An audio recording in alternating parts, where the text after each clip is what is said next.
Coming up on Locked On Dodgers, Julio Urías had a great game, great bounce back from a couple of lackluster starts.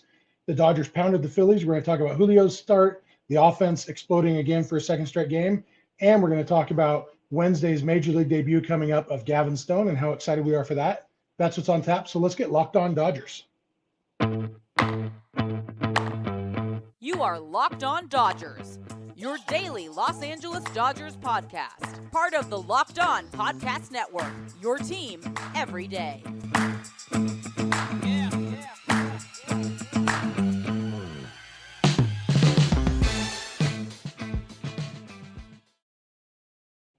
Hey, Dodger fans, this is Locked On Dodgers, part of the Locked On Podcast Network, your team every day. Thank you for making Locked On Dodgers your first listen every weekday morning. Remember, this show is free and available on all podcast platforms and on YouTube simply by searching for Locked On Dodgers. Or even better, go ahead and subscribe wherever you're watching or listening right now, and then you can become an everydayer just like we are. If this is your first time with us, I am Jeff Snider. That guy next to me is Vince Samperio. Vince and I are both lifelong Dodger fans, just like you are. We've also both spent time covering the Dodgers in the press box and the locker room. So we're not quite insiders, but we bring you the smart fans perspective on our boys in blue every weekday morning. And as you can tell if you're watching on YouTube, I am in a different location than usual. I am at my parents' house in Lake Elsinore because I drove down from Utah to California on Tuesday because the debut of Gavin Stone was too much for me to pass up. And so Vince and I will both be in the stadium on Wednesday to see Gavin Stone's Major League debut. We'll talk about that in the third segment today. But first, we've got a game to talk about, Vince. And the Dodgers, for the second straight game, scored 13 runs. Second day in a row, they've set a season high in hits. 15 on Monday, 16 on Tuesday, I think it was. And Vince, I was doing some math during the game, and I've decided if the Dodgers score 13 runs every game the rest of the way out, regular season and postseason, they will win the World Series. Hot take. That is some high quality analysis right there, but some that might be something to bet your shoe on. So it was 17 hits. So 3 of those came against Roger Clemens' son again, and Roger Clemens' son is not a pitcher, just by the way. But solid overall, good night. Julio obviously is one of the main talking points. He coming off 2 rough starts. He was back to Julio that we know and love. 16 swings and misses, 7 innings, 1 earned run. Little bit of a velocity tick, as a couple people noted. He touched 94.5, I think was his fastest pitch of the night, but was consistently, or 95.1, fastest pitch of the night, 95.5. He was up there, at least early on in the game, lost a little bit towards the end, but this is the Julio that we know. This is the Julio that expects to be one of the best pitchers in baseball. And for us to kind of see it back against a Phillies team that, the Phillies overall as a team aren't playing very well, but they still have a pretty potent offense. They got a lot of guys that can swing the bat. Bryce Harper was back. And other than the 1 home run to Trey Turner, which seems to be the Dodgers are just going to give up a home run to every former Dodger of the last couple of years. But other than that, he looked really good. Yeah, you know what? I am perfectly fine with the Trey Turner home run and a 13-1 Dodgers victory. I did see a note last year, Freddie Freeman and Trey Turner homered in the same game 4 times, and this is the first time they've done it this year. Hopefully the last time, because hopefully Trey Turner is done against the Dodgers for this year. But yeah, Julio looked outstanding. And, the last couple of games, it's been frustrating because, the velocity has been weird. The movement on the breaking balls has been weird. Julio, the last couple starts didn't look like the Julio we've come to know and love. And what we saw on Tuesday night was vintage Julio from the last year and a half, 2 years of just, having multiple pitches that he could dominate with. We didn't see the changeup a ton, I don't think. And I wasn't counting pitches or anything, but I didn't see a lot of the changeup, but the whooper duper, as Dontrell Willis calls it, looked great. The fastball was effective. He was locating the ball well for the most part. Just, like you said, the Phillies, they're a good hitting team. They are a legit offensive team. They made the World Series last year because of their offense. And then they added Trey Turner in the offseason. And so, obviously Bryce Harper, he should have gone on a rehab stint, but he didn't, and that's okay. But Kyle Schwarber led the National League in home runs last year. Trey Turner obviously is a great hitter. Alec Boehm's a good hitter. You got, Nick Castellanos. You got good hitters up and down that lineup, and Julio made them look like little leaguers a lot of the time. Yeah, looking at his pitches from last night, it looks like 13 changeups, which is more than I thought. Um, Two swinging strikes, a called strike, a couple outs, a foul ball, and then the rest were balls. So, all in all, pretty good night for all of his pitches, and nothing really stood out in terms of not being good. So this is a guy where we know this is the type of pitcher he can be. He's a Cy Young caliber pitcher, and if he can locate the pitches and have all the pitches rolling, which is what he had last night, then he looks good. And I'm sure it's something else on his end. I'm sure the velocity tick. It's not like he can just I want to throw hard again, so I'm going to throw hard. But I'm sure he felt a little bit of pressure after the last couple of starts. He's in a contract year, so he's going to feel pressure the entire year. Back at home, maybe that helped a little bit. I don't know, but yeah, he came out to pitch with authority, and that's the Julio that we remember. And he helped out in terms of, saving the bullpen in case, Gavin Stone's debut doesn't go quite as planned, or in case, they're not going to let him go 100 pitches, for his game or whatever the case is. So for him to kind of go that far, they only use Vesia and Bickford, and those guys are two guys you're probably not going to use in a close game if it is a close game on Wednesday. So that's what they need out of him every 5 days. Him and Kershaw, they can give 6-7 innings out of those guys every 5 days. The way the rest of the rotation is kind of built out right now in terms of May, not as efficient. Gonson is still working his way back. And then, Syndergaard not usually giving you 5 innings these days. That's what they need from those two guys in order to kind of let those bullpen guys pitch the other days. Yeah, absolutely. And like I said, I think it was after his last start, maybe the time before that, a year ago right now, people were freaking about his velocity being down too. Because you remember the start of last season, that was all the talk. Why is Julio's velocity down? What's going on? And he ended up having a pretty decent season last year. And so he might just be one of those guys who takes a little bit to get back into his velocity.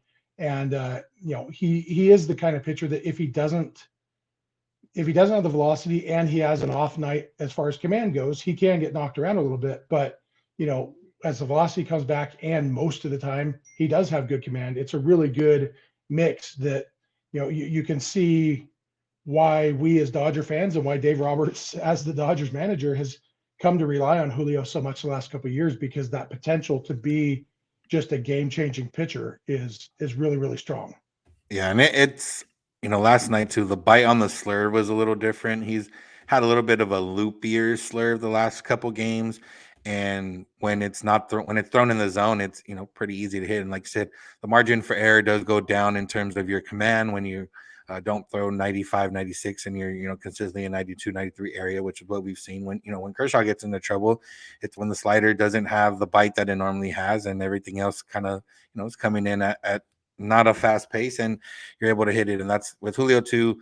Lost a little bit of bite on some of the pitches. He was back into it, and hopefully this is just going to start a string of starts for him to get him back into the twos in ERA and be where he was last year.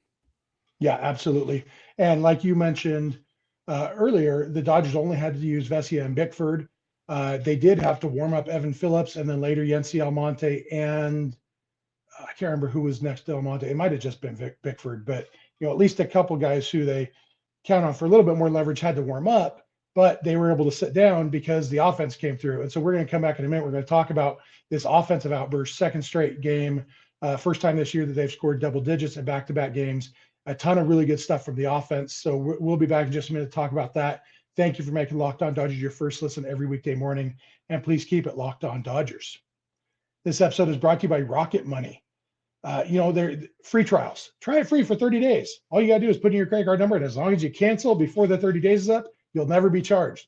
If you're anything like me, you never remember to cancel, and you end up getting charged, and you look up and you wake up 4 years later and you've given some company $3,000 because you're too stupid to cancel your subscription. Sorry, I'm projecting now. I'm too stupid to cancel my subscriptions. If you're anything like me, smarter, better looking, but maybe some of those same tendencies, you got to check out RocketMoney, because RocketMoney is a personal finance app that finds and cancels your unwanted subscriptions. It monitors your spending, and it helps you lower your bills all in one place. Over 80% of people have subscriptions they forgot about, and chances are you're one of them. RocketMoney helps you manage all your finances in one place, automatically categorize your expenses, and they will cancel your subscriptions for you. You use RocketMoney, it'll find them. If you say, "Oh, Why am I paying for Netflix 3 times? Hit cancel, it'll cancel it. And whatever it is, you just hit the cancel button in Rocket Money. It makes it so easy. So stop throwing your money away. Cancel unwanted subscriptions and manage your expenses the easy way by going to rocketmoney.com/lockedonmlb. That's rocketmoney.com/lockedonmlb. rocketmoney.com/lockedonmlb.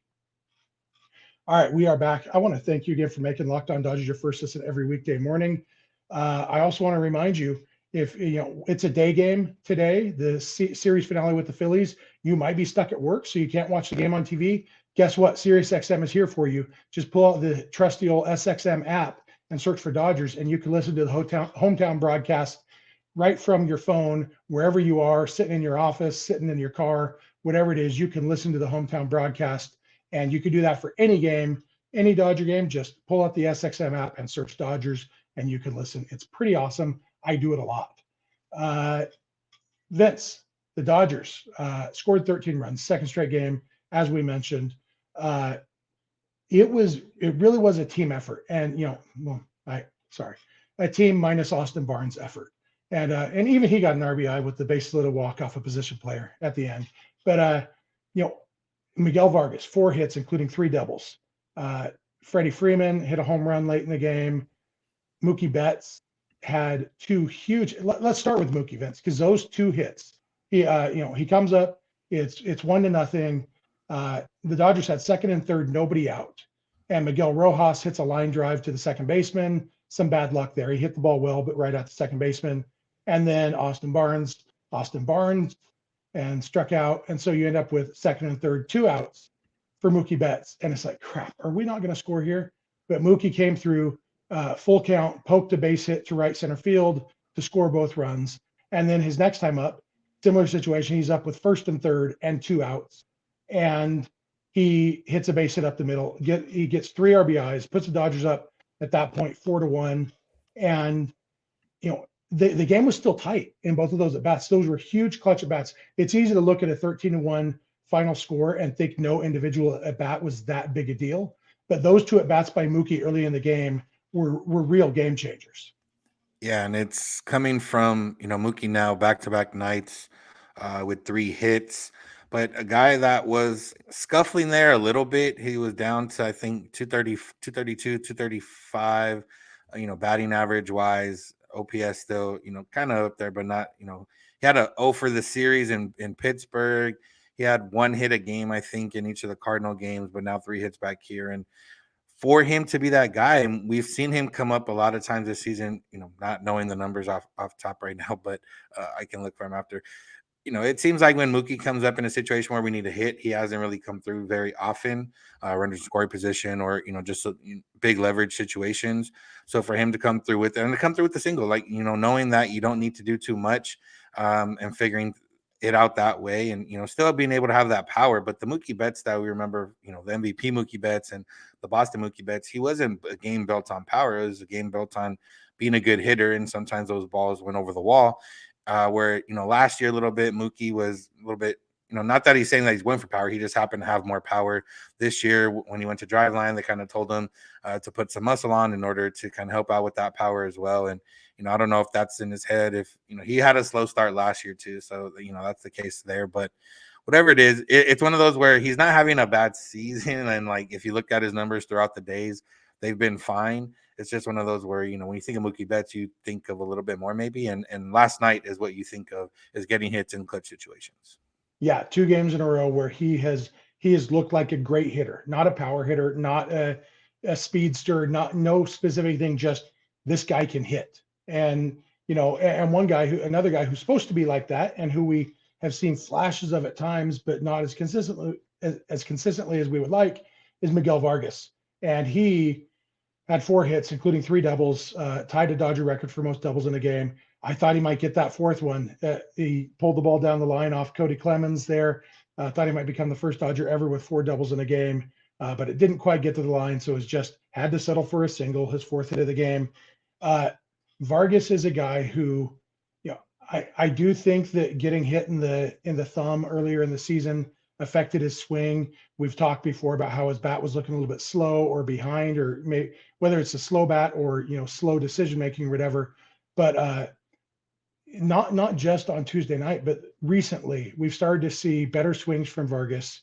And what we saw on Tuesday night seemed like the culmination of, and again, it's easy to remember or forget because they won 13-1, but those were big hits. He was on base for that. The reason it was second and third, nobody out when Mookie or when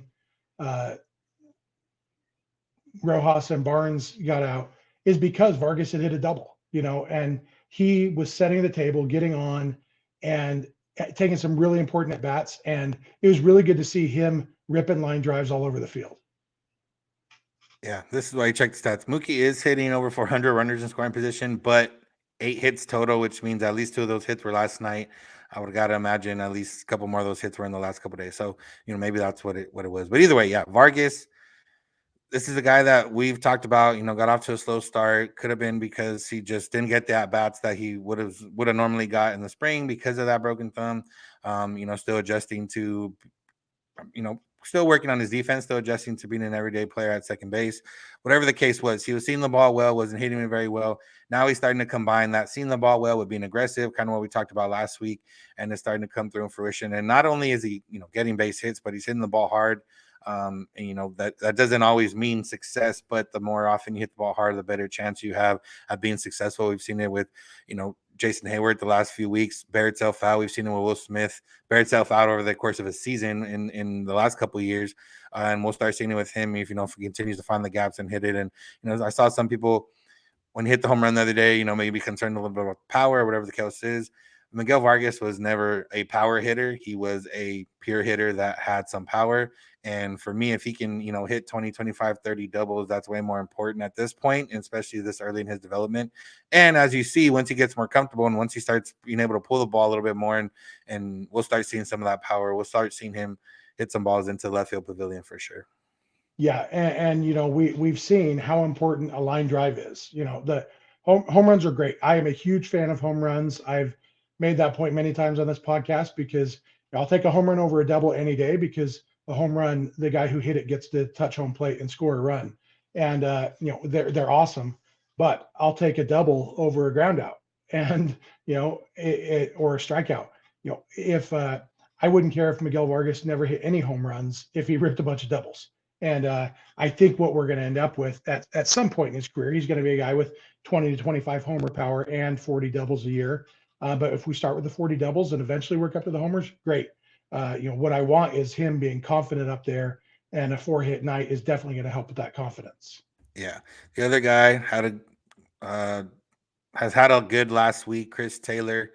Chris Taylor has 13 hits on the season so far. 8 of those hits have come in the last 7 games. And interestingly enough, he has 5 home runs on the season, and only one of those home runs has come in the last 6 games. So he's starting to look like, Chris Taylor getting hot, still striking out a lot, still striking out almost 40% of the time, at least in this last week. And, still has a pretty high strikeout rate the entire season. But a guy, we've seen the Dodgers now win 5 in a row, score 13 runs a couple of the nights. And it's because of these other contributions. It's not all on Mookie, not all on Freddie, not all on Will Smith, not all on Max Muncy. This bottom of the order starting to contribute. James Outman's been a guy. Even he had a little bit of a scuffle there. They changed a couple things, or they changed his foot placement on one thing in order for him to see the ball. He's hitting the ball again. Miguel Vargas, we just talked about it. And now Chris Taylor coming through. And that's what they need. They need guys to just, they don't have to play out of their mind. They don't have to play at an all-star level. They just have to play at the level that they can and that they've been at either in the minor leagues or throughout the course of their major league career. And Chris Taylor being able to hit is good because, like I said, the more that they can get Miguel Rojas back to the role they originally wanted him at, which is, more of a 2 to maybe 3 times a week player. And they rotate, Mookie, Taylor, and Rojas at short, and then Mookie is back in the outfield when he's not at short. That all helps. And Chris Taylor being a good hitter is what lengthens that and helps that even more so. Yeah, for sure. And probably need to mention Max Muncy too. He put the Dodgers on the board with a sac fly. Tough lefty pitcher who, Matt Strom, we've seen him for years, and it's hard to think of Matt Strom as being good. Mostly you just think of him as being ugly. Maybe that's just me. It's not just me. I know it's at least my brother too. But Matt Strom has been very, very good this year. And Muncy comes up in a situation where he knows I got to get the ball in the air here. He's got a runner on third with less than 2 outs, and getting that first run in. Again, I'll say it one more time. A 13-1 game doesn't start 13-1. This game was 4-1 until what was it? The bottom of the 7th inning is when they really broke out. And so for the first 6 innings of this game, it was a tight game. And getting on the board with that sac fly in the first inning was huge from Muncy against a tough lefty. Showed a lot of the value why he stays right there in the middle of the lineup, even with a lefty pitcher. Yeah.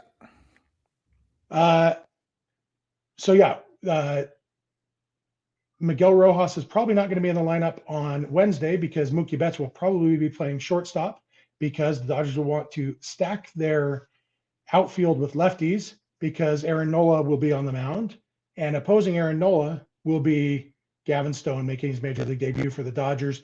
Vince and I are both going to be there, and we're excited to talk about that. We're going to come back in a minute and talk about Stone, what to expect from him, what we're excited about from him as he heads into his major league debut. So thank you for making Locked On Dodgers your first listen every weekday morning, and please keep it Locked On Dodgers. This episode is brought to you by Sorare. Our new sponsor, Sorare, is a revolutionary fantasy baseball game and marketplace transforming fans into owners with officially licensed digital cards featuring players from across all 30 MLB teams. And unlike other fantasy baseball platforms, Sorare managers truly own their fantasy experience, collecting, buying, selling, and competing with player cards against global opponents to win epic rewards. Win or lose, you still own your cards and there's no cost to play. Plus, the more you win, the more you advance, collecting increasingly powerful cards and accessing next level competitions and rewards. Sorare MLB game weeks happen twice weekly and span a 3 to 4 day cycle. At the end of game weeks, Sorare MLB managers who rank at or near the top of their leaderboards win a variety of rewards, which can include Sorare scarcity cards, game tickets, merchandise, signed jerseys, and VIP experiences like meeting MLB stars. Prizes may vary depending on the competition. Just head to sorare.com/lockedon. That's SORARE.com/lockedon to draft your team of free player cards, set your lineup, and start competing today to win epic rewards.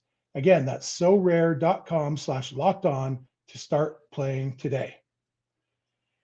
All right, we are back. We want to thank you again for making Locked On Dodgers your first listen every weekday morning. We also want to remind you, you can check out the SXM app to just search for Dodgers. You can listen to the hometown broadcast anytime, including today's 1:10 p.m. game. If you're stuck at work or whatever, check it out on the SXM app. You can also listen to this podcast on the SXM app. Just search for Locked On Dodgers because that's what the podcast is called.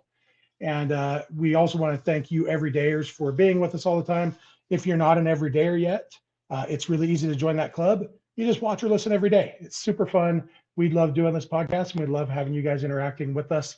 So thank you for that. If you are watching on YouTube today, we'd love to hear from you in the YouTube comments section.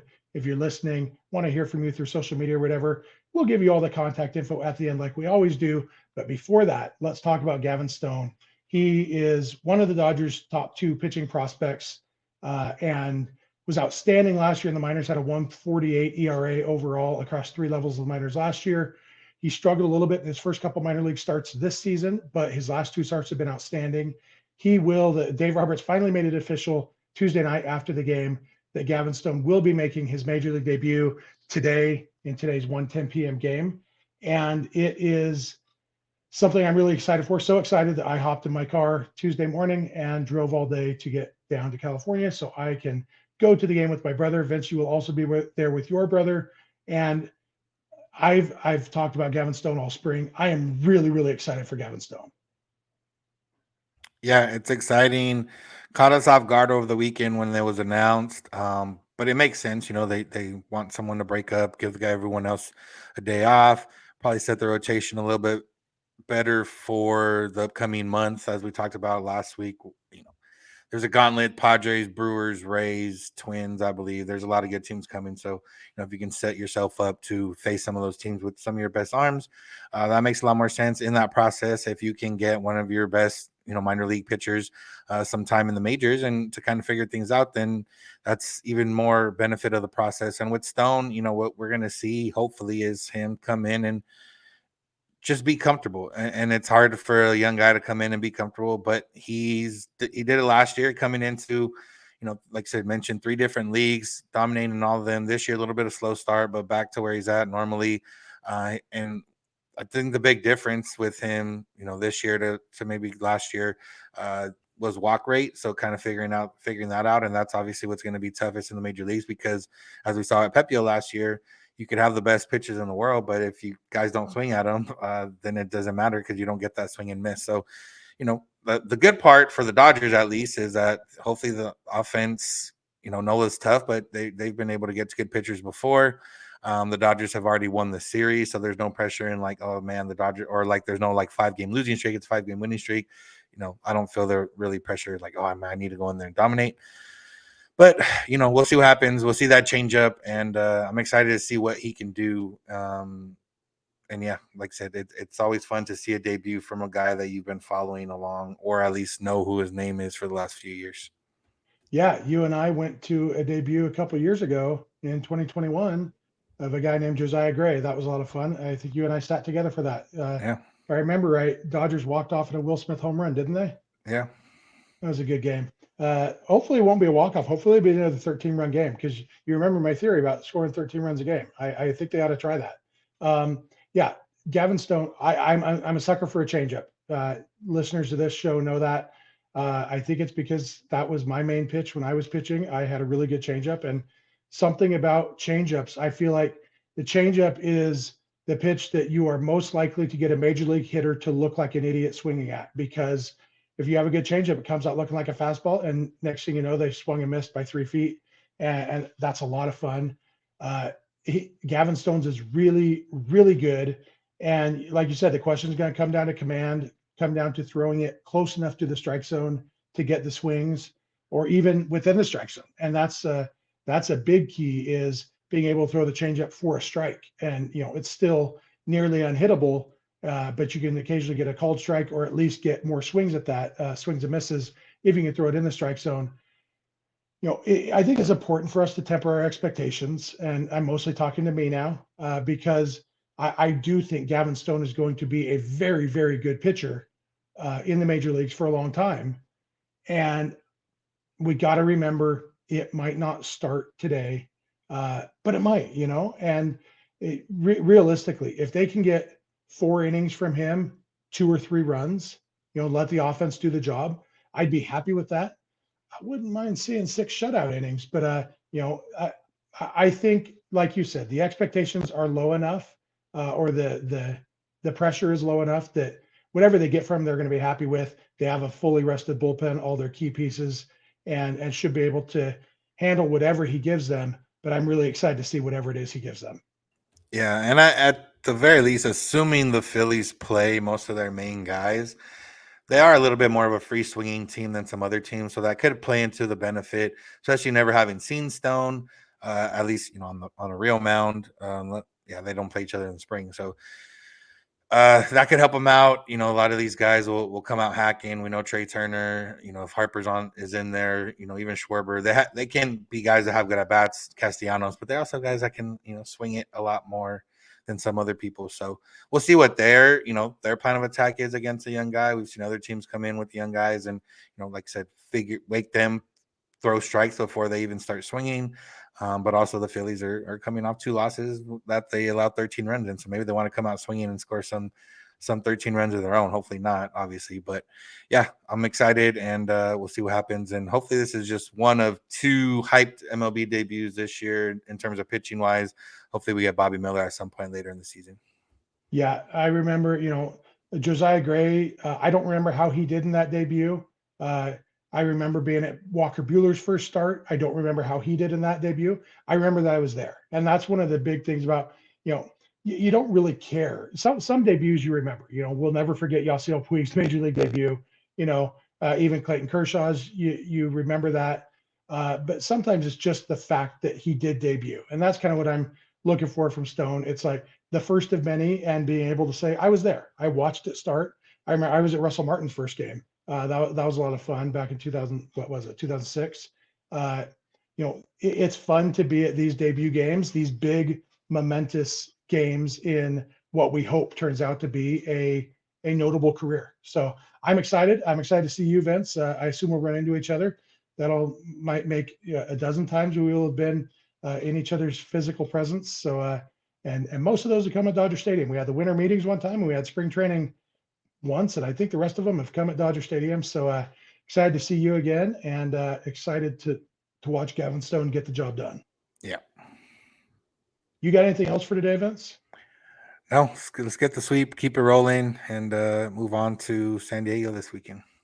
Yep, and we will, of course, be with you tomorrow to talk all about Gavin Stone's debut and hopefully another Dodgers victory, another 13-something victory. Let's go 13-0 this time. We haven't done that yet this series. Whatever it is, we will be here to talk about it because we are everydayers. If you're not an everydayer, we'd love to have you join the Everydayer Club. All you got to do is watch or listen every day. It's super fun. There's no membership cards. There's no benefits other than you get to listen to this awesome podcast every day. So become an everydayer because we love doing the podcast for you. Remember that if you want to listen to the hometown broadcast of today's Dodger game this afternoon, pull out your SXM app and search for Dodgers, and you can listen to it there. It's really easy. And you can also listen to this podcast just by searching for Locked On Dodgers. If you're not watching and listening every day, please add a day or two a month to your rotation. If you have friends or family, please tell them about the show. You can follow us on Instagram and on Twitter at Locked On Dodgers. Vince is on Twitter at VinceSense91. I am on Twitter at Snydog, and the DMs are open in all of those places. Our email address is lockedondodgers@gmail.com, and our phone number for voicemails or text messages is 323-863-LOCK 5625. Is that right? 5625? Yeah. We are here every weekday morning, and we hope you'll be here with us. When you get in your car or sit on your couch, tell your smart device to play podcast Locked On Dodgers. And remember, you don't have to agree. You just have to listen. We'll talk to you tomorrow. Have a good one.